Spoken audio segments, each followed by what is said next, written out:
Hoje, dia 13 de outubro, é o Dia Mundial da Visão. Você, nosso ouvinte, você, nosso internauta, tem cuidado da sua visão adequadamente?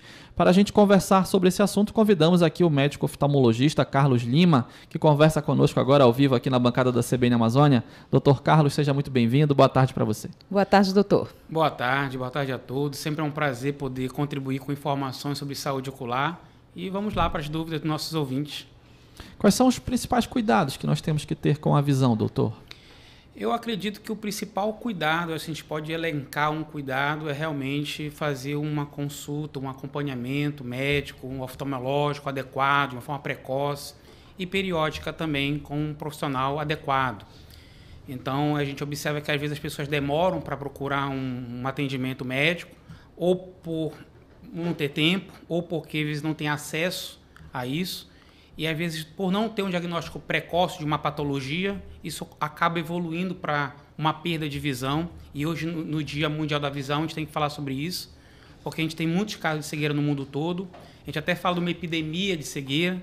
Hoje, no mundo, a gente tem algo em torno de 1,6 bilhão de pessoas com baixa de visão, com alguma deficiência visual. E, desse total, 40 milhões de pessoas já são cegas.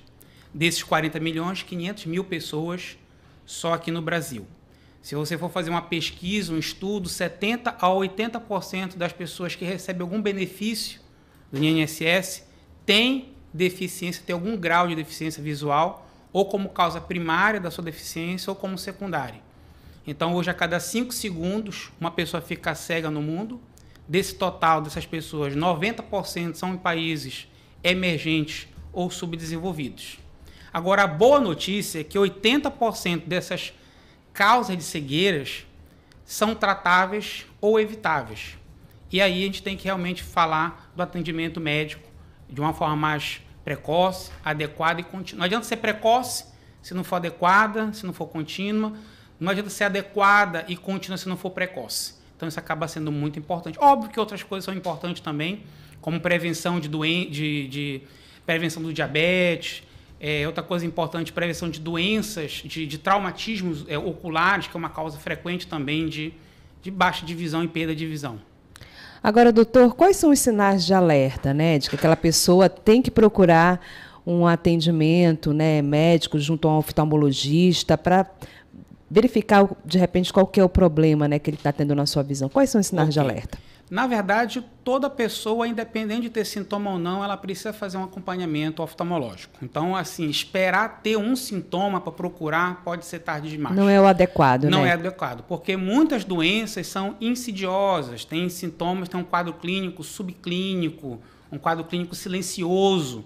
Então, você esperar ter alguma coisa, procurar um atendimento oftalmológico não é o adequado. Então, todo mundo deve fazer essa avaliação.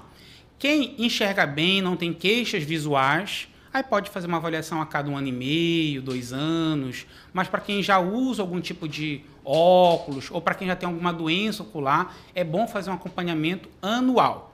Alguns casos, inclusive, a gente vê com menos tempo. Por exemplo, paciente que tem glaucoma, a gente tem que avaliar de 4 em 4 meses. Paciente que teve uma doença, tipo uma toxoplasmose ocular, você tem que avaliar a cada 4 meses. Criança que o grau está saltando muito, a gente tem que avaliar de 6 em 6 meses. Então, observe que isso é muito relativo e depende muito de cada caso, tá? Mas, tentando responder a sua pergunta, quais são os sinais de alerta?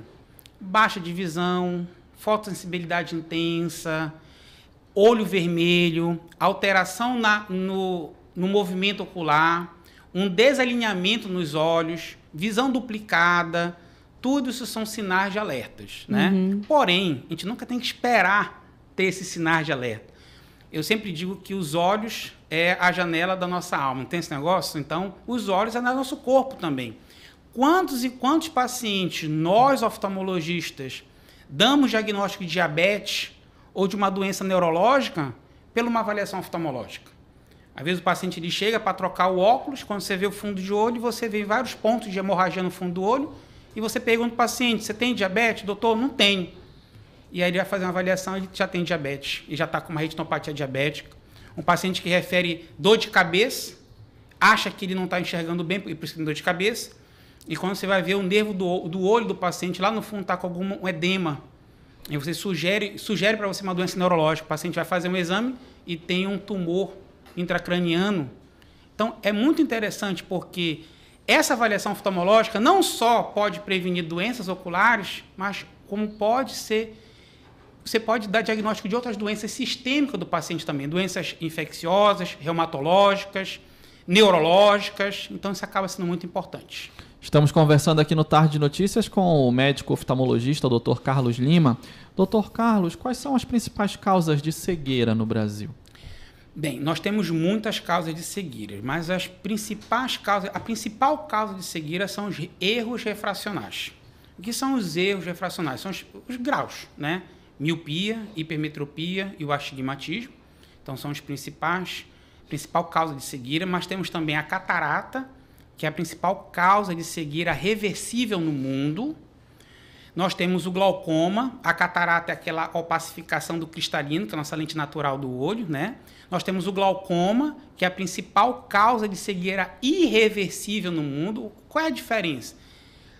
Catarata, você opera, melhora a visão, você recupera aquela visão que se perdeu. O glaucoma, o que se perdeu, não volta mais. Então, tratamento para prevenir a perda de visão. Então, hoje, a principal causa de cegueira irreversível no mundo. Nós temos também a degeneração macular relacionada à idade, que é a DMRI. A mácula é a parte central e principal da retina. Então, ocorre uma degeneração geralmente a partir dos 65, 70 anos de idade. Existem fatores hereditários para isso. Então, ocorre uma perda de visão também. Hoje, a DMRI é a principal causa de cegueira em países desenvolvidos. Nós temos os traumas oculares também, que é a principal causa de perda de visão em pessoas abaixo de 40 anos de idade, ou seja, acidentes automobilísticos, acidentes esportivos. Aí eu conto uma história de um paciente que, lutando judô, na hora do movimento de encaixe de mão no kimono, o olho do adversário foi no olho e houve um descolamento de retina. Então, nós temos os traumas esportivos, os traumas automobilísticos, os traumas nos trabalhos, ou seja, acidentes de trabalho. Criança também existem, tem muito essa questão, né? Então, são as principais causas de cegueira. E nós não podemos deixar de falar do diabetes. O diabetes hoje é uma das principais causas de alterações oculares e perda de visão. Então, a gente sabe que 30% dos pacientes que têm diabetes, a partir de 10 anos de evolução, vai ter alguma alteração já de fundo de olho. E a partir de 15 anos de evolução, praticamente 50% já tem alguma alteração que a gente chama de retinopatia diabética. Agora, doutor, né, o que pode ser feito para ampliar o atendimento público aos tratamentos oftalmológicos? Isso é necessário um interesse político, né? Então, a gente tem que ter políticas públicas, né, onde você chama as sociedades, as entidades oftalmológicas a nível nacional, a nível estadual, juntamente com a esfera federal, estadual, municipal, para que se criem políticas públicas, não só de atendimento oftalmológico, mas em geral, e procurar interiorizar esse atendimento oftalmológico também, porque a gente observa... O caso do Tostão, famoso jogador dos anos 60, né? Aposentou precocemente depois de ser tricampeão do mundo de 70 com 26 anos, por conta de um descolamento de retina. Um chute, uma bola que atingiu o olho e acabou. O Pedro Valdez está citando aqui o Andrea Bocelli, aí eu realmente eu não sei. Também foi uma bolada quando criança, exato. Pois é. Doutor, há pouco você citou o glaucoma, né, que exige um monitoramento com uma frequência mais constante, né, 4 meses ou menos. Por que o glaucoma é tão perigoso, doutor? O glaucoma, nós temos vários tipos de glaucoma, né? O glaucoma ele é uma doença no nervo do olho. Essa doença ocorre uma destruição das fibras nervosas desse nervo do olho e com a morte dessas fibras nervosas, que elas não se regeneram mais, ocorre uma incapacidade de levar esse impulso, essa imagem até o cérebro. Então, é muito importante se tratar o glaucoma na fase precoce, porque os estádios iniciais, o paciente não tem sintoma. Porque a perda do glaucoma, a perda de visão do glaucoma é periférico, não é central. Então, o paciente ele vai demorar para perceber que ele tem glaucoma. E quando ele percebe, já é um quadro já bastante avançado. E, às vezes, alguns quadros evoluem lentamente, outros quadros evoluem muito rapidamente. É uma doença que está muito associada à pressão alta dos olhos, porém, nem todo glaucoma tem pressão alta. Nós temos o glaucoma também de pressão normal. Porém, tem que se fazer um acompanhamento de perto, tem que tratar pessoas que já têm mais de 40 anos de idade, é um fator de risco maior, pessoas da raça negra têm um risco maior de ter glaucoma, pessoas que têm histórico na família de glaucoma precisam também acompanhar isso mais de perto, porque é uma doença que tem uma herança familiar muito importante. Então, avaliar o paciente hoje, tem histórico de glaucoma, está tudo normal e ver daqui a 2 anos, às vezes pode ser tarde demais. E paciente que já tem o diagnóstico de glaucoma, a gente não vê a cada 1 ano, a gente vê a cada 6 meses, às vezes 4 meses. Paciente que a pressão está muito alta, a gente vê a cada 1 mês, 2 meses, até controlar essa pressão, e aí a gente passa um pouquinho mais. E o tratamento do glaucoma ele é muito variado. A gente pode tratar com colírio, 1 colírio, 2, 3 colírios, laser, cirurgia. Óbvio que cirurgia é casos mais avançados, casos que a gente não consegue controlar com colírio e medicação. Então, realmente é muito importante, como eu falei, é a principal causa de cegueira irreversível. Diferente da catarata. A catarata, se operar agora ou um pouco mais tarde, dando tudo certo, o paciente volta a enxergar. Mas o tratamento do glaucoma não. É para a gente prevenir a perda de visão. O tratamento do glaucoma não é para prevenir o glaucoma, mas para prevenir a perda de visão. E aí isso é interessante porque quando o paciente começa a tratar glaucoma, ele fala, doutor, não estou melhorando a minha visão. E muitas vezes o paciente ele para de pingar o colírio, o paciente ele para de ir ao médico, porque ele acredita que não está surtindo efeito. Só que ele ficando meses sem tratamento, essa doença evolui, mais fibras nervosas morrem e aí a visão pode fechar de uma forma muito rapidamente. Perfeito, doutor. E quando alguém precisa, né, usar óculos de grau, a gente tem como definir isso, né? Como saber o momento certo, né, de procurar o médico, de, enfim, né, fazer a avaliação necessária? Como eu falei, tendo ou não tendo sintoma, a pessoa precisa fazer uma avaliação oftalmológica, né? Independendo da idade, crianças já faz o teste do olhinho com 72 horas de vida, acaba repetindo esse teste do olhinho a cada 6 meses, com 5, 6 anos a gente faz uma avaliação oftalmológica mais completa. A criança não tendo nada, é bom a cada 1 ano e meio, 2 anos, fazer uma avaliação oftalmológica.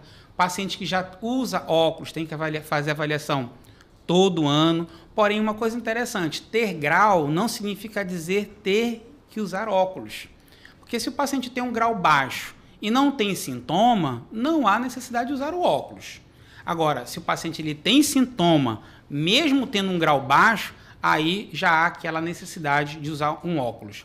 Aí é a questão do óculos de descanso, né? O que é o óculos de descanso? O óculos de descanso é aquele óculos que tem um grau baixo, que com grau ou sem grau o paciente vem dizer enxerga bem, mas com grau ele enxerga um pouco melhor e tem mais conforto visual.